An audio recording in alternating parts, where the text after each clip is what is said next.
반가운 손님이라는 주제로 함께 우리 하나님의 말씀 보도록 하겠습니다. 여러분, 우리가 읽고 있는 이 성경책이 애칭이 있습니다. 애칭.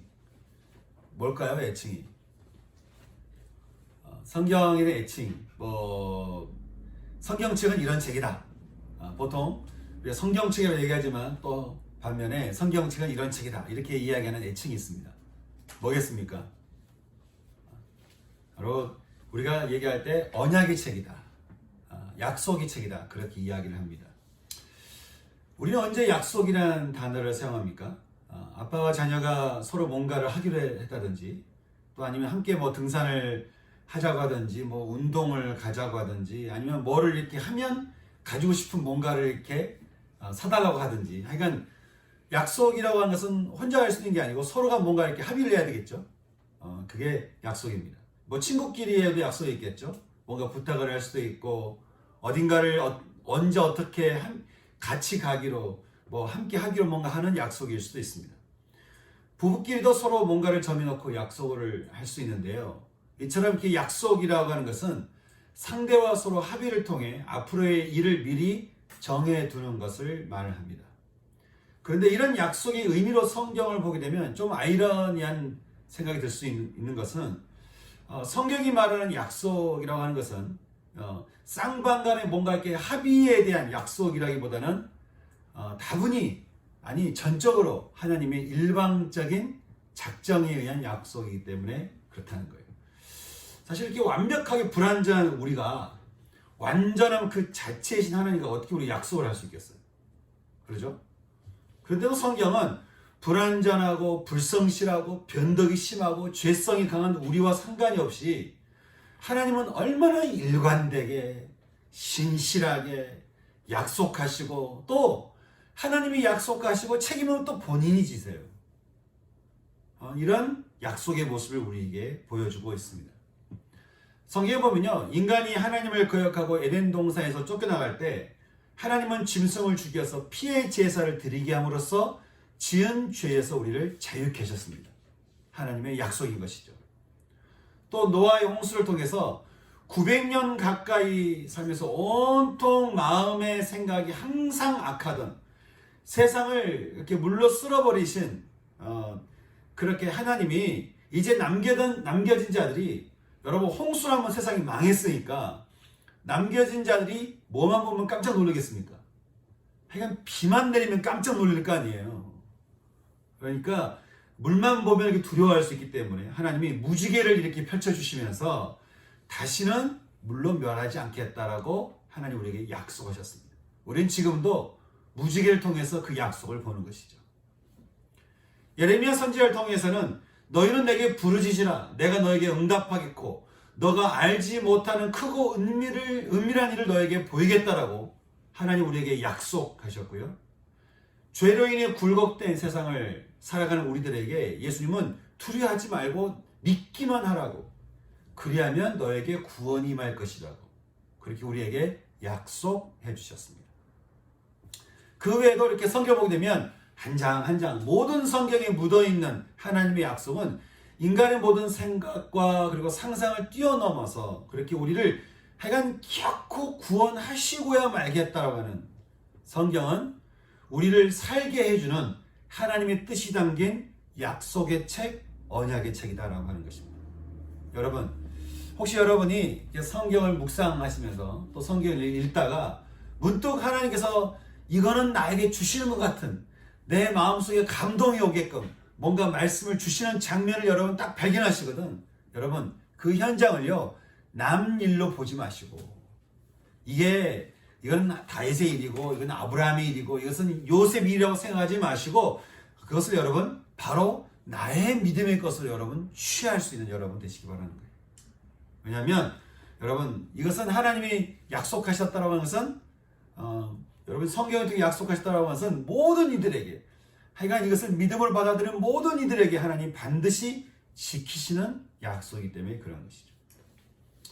여러분, 세상에서도요, 높은 지위에 있는 어떤 사람이 우리가 뭔가 약속을 했을 때 역시 여러분 가운데 그런 적이 있으십니까? 우리가 수진이와 예진이에게도 만약에 하나님이 이렇게 선생님이 수진아 내가 너한테 뭐 약속할게 라고 뭐 약속하면, 또 아니면 여러분 뭐 대통령이 지나가다가 예진아 내가 너를 처음 봤는데 내가 너에게 이렇게 약속해 줄게, 뭔가 이렇게 약속을 하면 여러분 이게 기대가 되지 않겠어요? 여러분 우리가 뭔가 힘이 있는, 뭔가 권력이 있는, 아니면 뭔가 많이 가진 자가 나한테 와서 뭔가 약속을 할 때 사람이 하는 그 이야기도 뭔가 이렇게 믿음직한, 뭔가 든든한 마음이 될 수 있는데, 여러분 신이라는 존재가, 하나님이라는 분이 나에게 개인적으로 주시는 그 약속만큼 여러분 이 든든한 약속이 어디 있겠습니까? 저는 저와 우리 빈들 식구들의 삶이 하나님이 우리에게 주시는 약속을 이렇게 발견하면서 그 약속 위에 우리가 인생을 살아가면서 약속해 주시는 하나님의 그 풍성한 은혜와 축복을 저는 우리 모두가 다 마음껏 누릴 수 있는 은혜가 있기를 소망하는 것입니다. 그런데요, 오늘 우리가 읽은 말씀에서 사도 요한은 이 약속의 책에서 더 기가 막힌 이야기를 우리에게 들려주고 있는데, 우리 14절 말씀 함께 볼 텐데요. 14절은 우리가 수진이가 한번 읽어봤으면 좋겠어요. 자, 14절 말씀. 자, 수진이가 읽어주세요.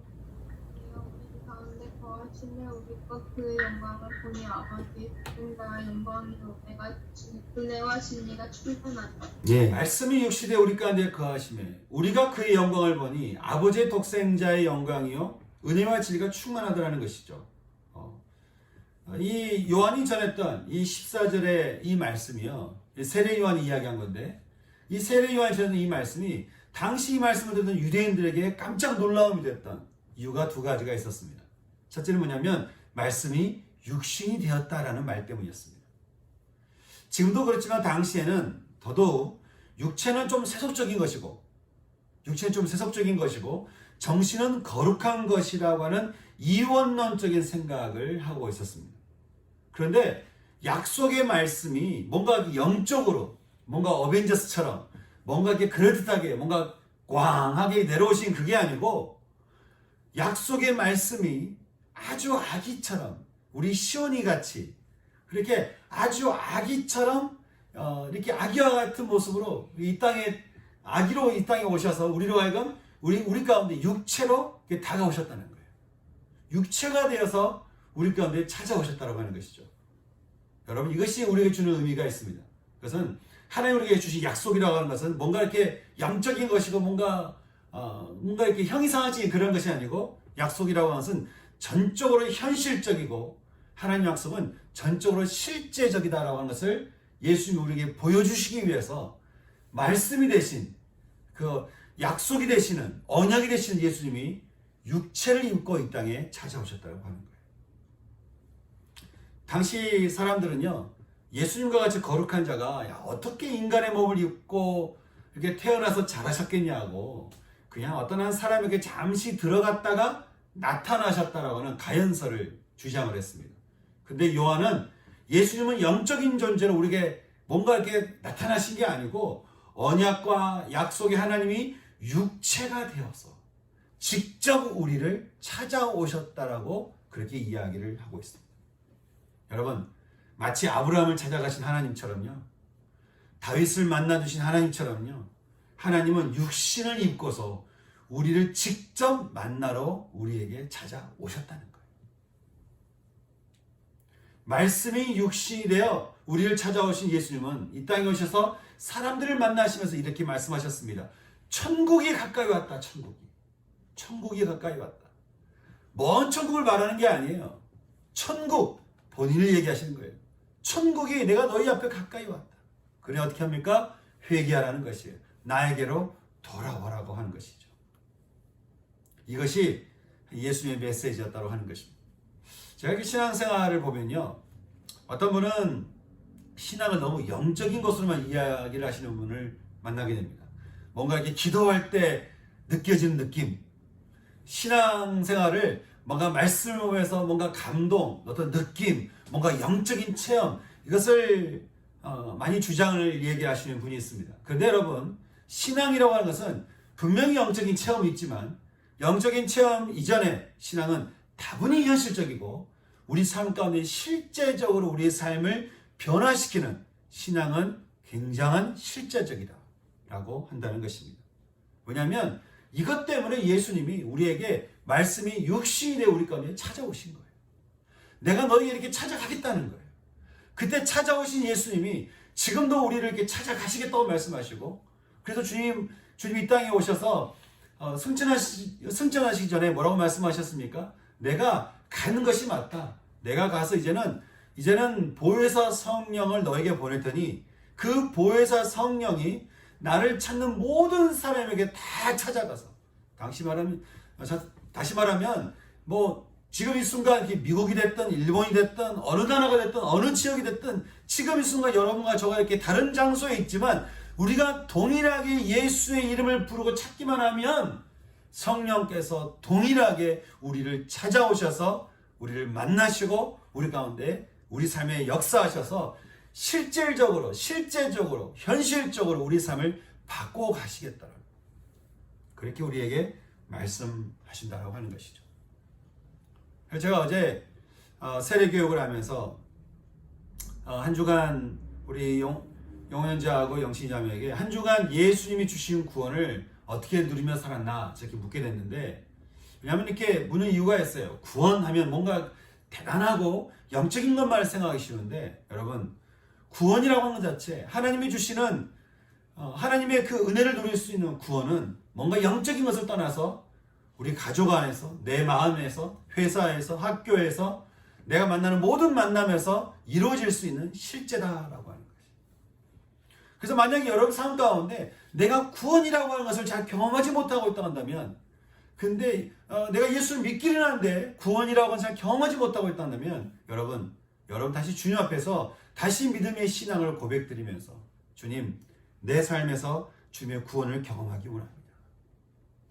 이렇게 우리가 기도할 필요가 있는 것이죠. 말씀이 육신이 되어 우리를 찾아오신 주님의 구원은 우리 삶을 실제적으로 변화시켜가는 아주 현실적인 하나님의 축복이었다고 하는 것입니다.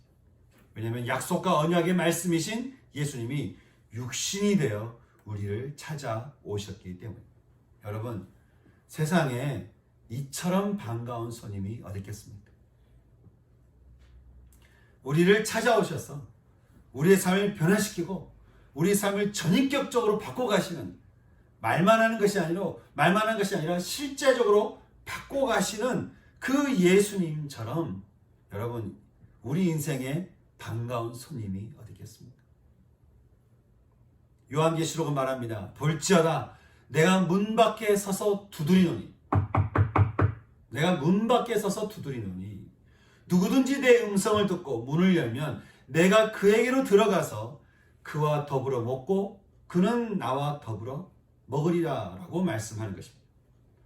날마다 말씀을 통해 마음의 문을 두드리시면서 우리 안으로 들어오기를 원하시는 주님인 것이죠. 여러분, 그 주님을 여러분은 어떻게 대하시겠습니까? 날마다 매 순간 여러분의 마음에 노크하시면서 여러분의 마음의 문을 두드리시면서 그렇게 여러분 이름을 부르시는 그 주님 앞에 여러분은 어떻게 그 주님을 대하시겠습니까? 저는 오늘 이 시간에 하나님의 약속을 하나름 들고 날마다 찾아오시는 그 예수님을 우리가 마음의 문을 활짝 열고 아주 반갑게 웰컴! 주님 들어오세요. 마음껏 들어오세요. 제 안에, 제 가정 안에, 제 삶 안에 예수님 마음껏 들어오세요. 웰컴 할 수 있는 저는 저와 여러분의 삶이 될 수 있기를 소망합니다. 이 말씀을 들었던 유대인들에게 또 놀라움이 되었던 이유가 또 있었습니다. 그것은 우리 가운데 거하신 영광이다라고 하는 이 표현 때문이었습니다. 우리 가운데 거하신 영광이다. 여러분, 말씀이 육신이 되어 우리를 찾아오셨을 뿐 아니라 우리 가운데 거하셨다라고 하는 이 표현이 유대인들에게 놀라는 표현이었던 이유가 있습니다. 여기서 우리 가운데 거하셨다라고 하는 이 표현은요, 출애굽했던 이스라엘 백성들이 하나님이 임재하시던 성막, 장막을 이렇게 쫙 펼쳤을 때, 장막을 쫙 펼쳤을 때 썼던 표현이 바로 이 거하셨다라고 하는 표현이었기 때문에 그렇습니다.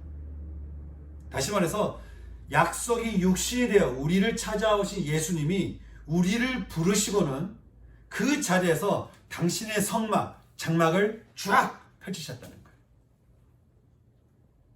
여러분, 성막이 이스라엘 사람들에게 떨림이 되고 놀라움이 된 이유가 있습니다. 그것은 성막의 마지막 자리에 자리 잡고 있는 지성소 때문에 그런 건데요. 대제사장이 지성소에 들어가게 되면 하늘에서 불이 떨어져서 그리고 그 자리에 하나님의 영광, 쉐키나의 하나님의 그 영광이 그 자리 가운데 충만히 임하게 되는데, 하나님의 영광이 임하게 될 때는 두 가지 증상이 나타나게 됩니다. 하나는 완벽한 심판이 일어나게 되고 또 완전한 구원이 일어나게 되는 것이죠. 다시 말해서 하나님의 그 쉐키나의 영광이 인간 가운데 임하게 되잖아요. 그러면 그 영광 앞에 모든 죄는 죽을 수밖에 없어요. 모든 죄를 가진 자는 다 죽습니다. 그런데 피의 제사를, 예외는 있어요. 피의 제사를 드리고 그 지성소에 찾아온 자에게는 하나님이 그에게는 완전한 용서와 완전한 구원과 완전한 긍휼과 완전한 자비를 베풀어 주시는 거예요.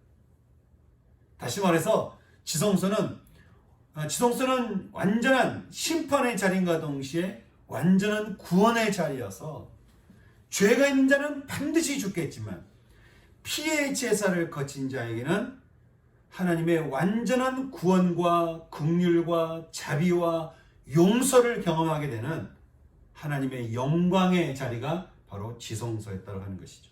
그러니 예수님께서 마음의 문을 열고 이렇게 당신을 받아들인 사람에게 십자가에서 흘리신 보혈의 피로 우리 안에, 우리 마음 안에, 우리 가정 안에, 우리의 삶 가운데 당신의 성막, 장막을 쫙 펼치시게 되면 여러분, 우리 안에 어떤 일이 일어나겠습니까?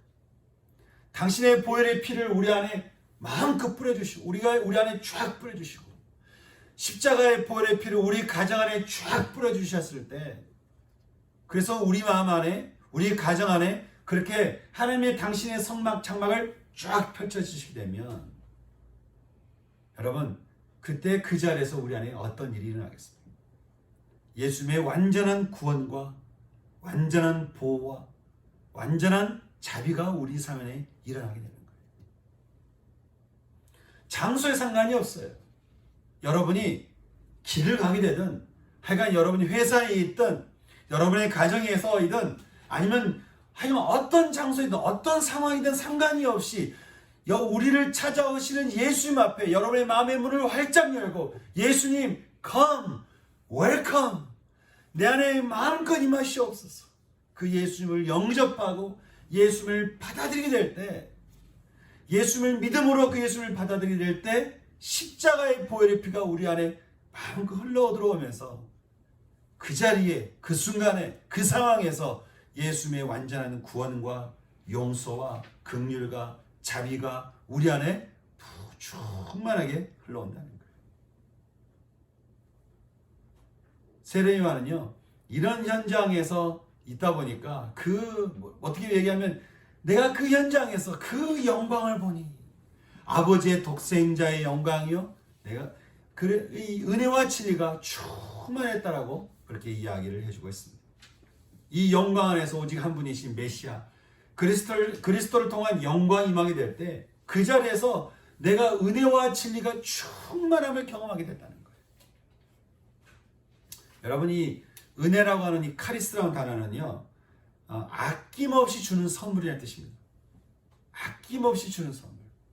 조건이 없어요. 그냥 주는 거예요. 받을 자격을 따지지 않아요. 그냥 주는 거예요. 하여간 내 이름만 부르기만 하면 돼요. 나를 찾기만 하면 돼요. 나를 믿기만 하면 돼요. 그러면 내가 아낌없이 받을 자격 상관없이 당신의 선물을 마음껏 주는 것이 은혜다라고 하는 것이죠. 여러분, 우리 안에 예수님이 거하심으로 장막을 쫙 펼치시게 되면 우리에게는 하늘의 선물이 아낌없이 부어지게 되는데, 여러분, 하나님께서 우리에게 주시는 하늘의 선물이라는 게 어떤 것이겠습니까? 하늘의 선물이 뭘까요? 돈이겠습니까? 좋은 집? 아니면 좋은 차? 아니면 어떤 훌륭한 명예? 성경은 말합니다. 사랑과 기쁨과 화평과 인내와 친절함과 선행과 진실과 온유함과 절제인 이 성령의 열매가 마치 시냇가에 심은 나무가 철을 따라 열매를 맺으며 그 잎사귀가 마르지 않음 같아서 이로 인해 그가 하는 모든 일이 다 형통하게 되었다라고 하는 이것이 바로 하나님이 우리에게 주시는 하늘의 선물이다라고 합니다. 이게 은혜예요. 이게. 여러분, 은혜라고 하는 것은 뭔가 내가 가지는 것이 은혜가 아니에요. 능력이 은혜가 아니에요. 소유가 은혜가 아니에요. 사랑과 기쁨과 화평과 인내와 친절과 선행과 진실과 온유함과 절제인 이 성령의 열매가 내게 임하게 될 때 그로 인해서 우리 삶 안에 형통하게 되는 것이 은혜다라고 하는 것이. 여러분, 우리가 어떤 상황에 있다 할지라도요, 예수님이 우리에게 임하셔서 이 성령의 열매가 우리 삶 가운데 계속해서 펼쳐지고 그 성령의 열매를 우리가 계속 맺어지게 되면 여러분, 우리 삶이 어떻겠습니까? 여러분, 우리가 사랑 많은 사람, 또 기쁨이 많은 사람, 늘 이렇게 화평함이 많은 사람, 잘 인내하고요, 친절하고요, 선행하고, 사람이 진실되고, 그리고 온유하고, 절제를 잘하는 사람을 여러분 누군가 만나면 잘해주고 싶은 마음이 없겠습니까? 여러분, 그 사람이 형통 안 하겠습니까? 그 사람이 뭘 가진들, 뭘 안 가진들, 여러분, 그 사람을 바라보면서 사람이 다 무슨 얘기를 하겠어요? 이런 삶을 우리가 살게 되면 우리 삶이 어떨 것 같습니까? 세례 요한은 16절에서 말하기를 주님의 영광이 임하는 자리에 하늘의 선물 위에 또 선물이 쌓이게 되는데 이 멈추지 않는 은혜가 계속해서 은혜 위에 은혜다. 다시 말해서 은혜가 밀려왔는데요, 또 밀려오는 거예요. 은혜가 또 왔는데요, 또 오는 거예요. 이 은혜를 다 내가 누리기 전에 또 다른 은혜가 오는 거예요. 멈추지 않는 은혜가 내 삶에서 파도처럼 계속해서 밀려오는 것을 경험하는 것이, 이것이 바로 말씀의 육신이 되어 우리 가운데 거하시며 우리가 그의 영광을 보니 아버지의 독생자의 영광이요 은혜와 진리가 충만함을 경험하게 되는 그리스도인의 삶이라고 오늘 성경은 우리에게 이야기를 해주고 있는 거예요. 여러분, 이것이 그리스도인의 삶이라는 것입니다. 여러분, 이런 삶 값진 삶 아니겠습니까? 여러분, 우리가 정말 이런 삶을 잘 살 수 있다 한다면 여러분, 이것처럼 행복한 삶이 어디 있겠어요? 이것처럼 기쁜 삶이 어디 있겠습니까? 이것을 내가 조금 경험하든 많이 경험하든 하여간 내가 이런 삶을 살 수 있는 존재가 됐다는 것만으로도 우리가 얼마나 감사하고 우리가 얼마나 하나님께 참 감사한 그런 마음 되겠습니까? 저는 정말이지 하나님께서 우리에게 주신 이 은혜의 삶 가운데로 저는 저와 여러분 모두가 다 들어와서 이 삶을 기꺼이 살아낼 수 있는, 기꺼이 사라질 수 있는 그런 은총이 우리 모두 가운데 일어날 수 있기를 주님의 이름으로 축복하는 것입니다. 여러분, 이 삶을 이렇게 살아봤던 세례 요한이 이렇게 얘기하는 것이죠. 내 뒤에 오시는 이가 나보다 앞선 것은 나보다 먼저 계심이라는 것이 바로 이 사람을 가리킵니다라고 하는 거예요. 그 말은 비록 육체적으로는 내가 예수님보다 먼저 태어나긴 했지만 육적으로는 세례 요한이 예수님보다 먼저 태어났죠. 내가 먼저 태어나긴 했지만 사실 이분이 어떤 분이냐? 오래전 창세 때부터 함께해 주신, 창세 때부터 함께한 그분은 메시아 그리스도요 바로 하나님이라고 우리에게 말씀을 해주고 있는 것입니다. 그러니 이분이 바로 메시아라. 이분이 우리가 믿고 의지할 메시아라. 이분이 우리가 붙들어야 될 메시아라고. 이분이 바로 우리 마음속에 늘 영접하고 모시고 살아야 되는 메시아라고 성경 우리에게 얘기를 해주고 있습니다. 여러분, 이것은 오늘 우리가 읽은 말씀은요, 어떻게 보면 세례 요한의 증언이에요. 내가 예수를 만나서 이렇더라는 거예요. 예수를 만났더니 내가 이런 은혜와 진리의 충만함을 경험했다는 거예요. 예수를 만났더니 아니 은혜 위에 은혜가 내 삶이 되었다는 거예요. 여러분, 이것처럼 그 깊은 고백이 어디 있겠어요?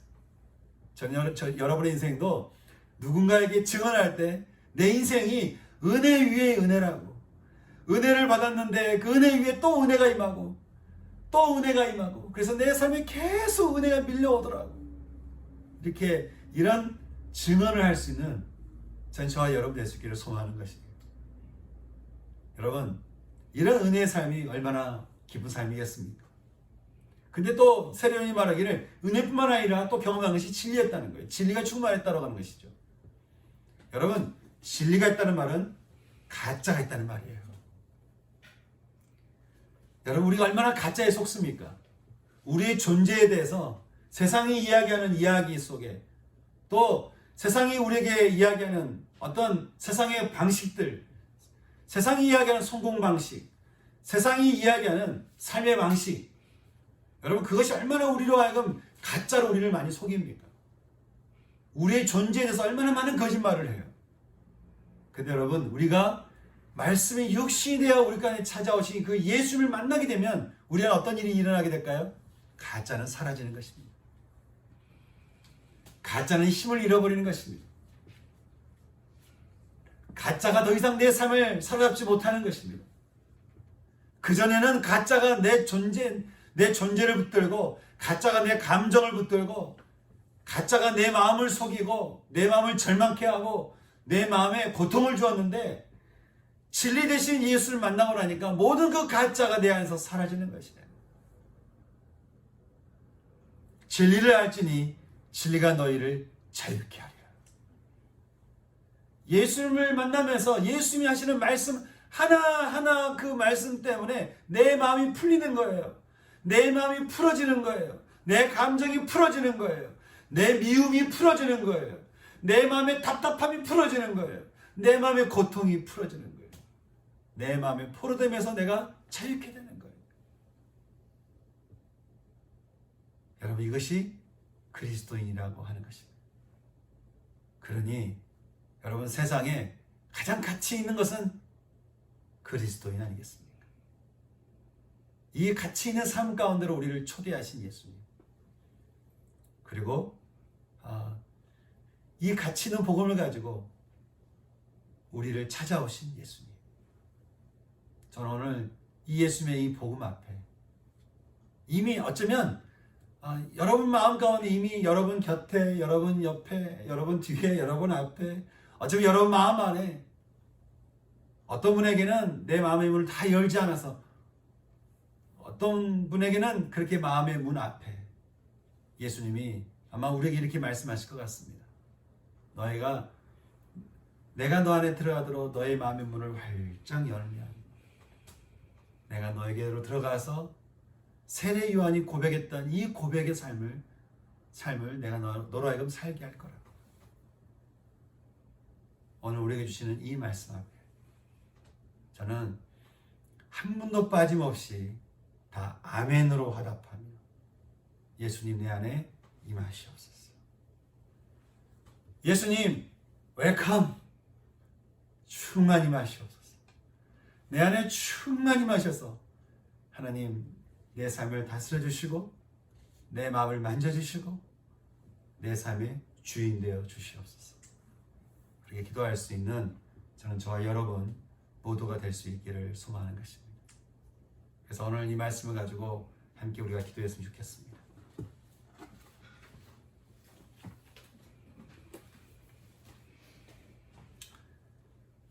우리 인생에 더할 나위 없이 반가운 손님으로 찾아오신 예수님. 어쩌면 가장 반가운 손님이 예수님이 아닐까 모르겠습니다. 우리 인생에 이 같은 손님이 어디 있겠어요? 사실 우리 아버지시죠. 영혼이 되시기도 하고요. 반가운 이분처럼 반가운 분이 어디 있겠습니까? 저는 이 시간에 두 가지도 함께 우리가 기도했으면 좋겠습니다. 혹시 여러분 안에 이 예수님을 잘 받아들이지 않는 여러분의 죄성이 있다고 한다면, 여러분의 죄된 모습들, 죄된 행동들, 죄된 생각들, 죄된 습관이 있다고 한다면 이 시간 주님 앞에 회개하십시다. 회개하라. 천국이 가까이 왔다고 주님 말씀하시잖아요. 말씀이 육신이 되어 지금 이 시간에도 우리 가운데 함께하고 계십니다. 그 주님 앞에 이 시간 회개하십시다. 우리 생각을 회개하십시다. 습관을 회개하십시다. 마음을 회개하십시다. 모든 걸 하여간 다 회개하십시다. 그리고 두 번째 기도, 웰컴. 주님, 내 안에 충만히 임하시옵소서. 들어와 임하시옵소서. 예수님을 마음껏 초대할 수 있는 그 두 가지 기도 함께 들을 수 있는 시간이 되었으면 좋겠습니다. 우리 같이 기도할까요? 기도하겠습니다. 기도하시겠습니다.